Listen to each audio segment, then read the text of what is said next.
আসসালামু আলাইকুম। আজকের আয়োজন ফুলকপি সিম দিয়ে রান্না করব।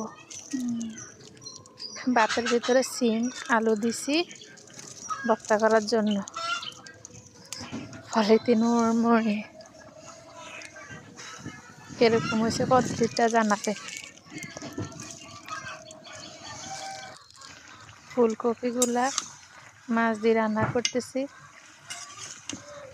আপনারা আশা করি কমেন্ট করে জানাবেন কিরকম হয়েছে, আর আপনাদের বোনটাকে একটু সাপোর্ট করবেন, ভালো লাগলে শেয়ার করবেন, এটাই আশা করি।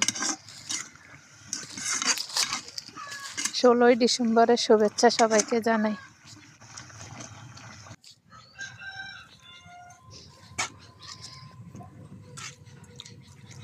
আল্লাহ হাফেজ, সবাই ভালো থাকবেন।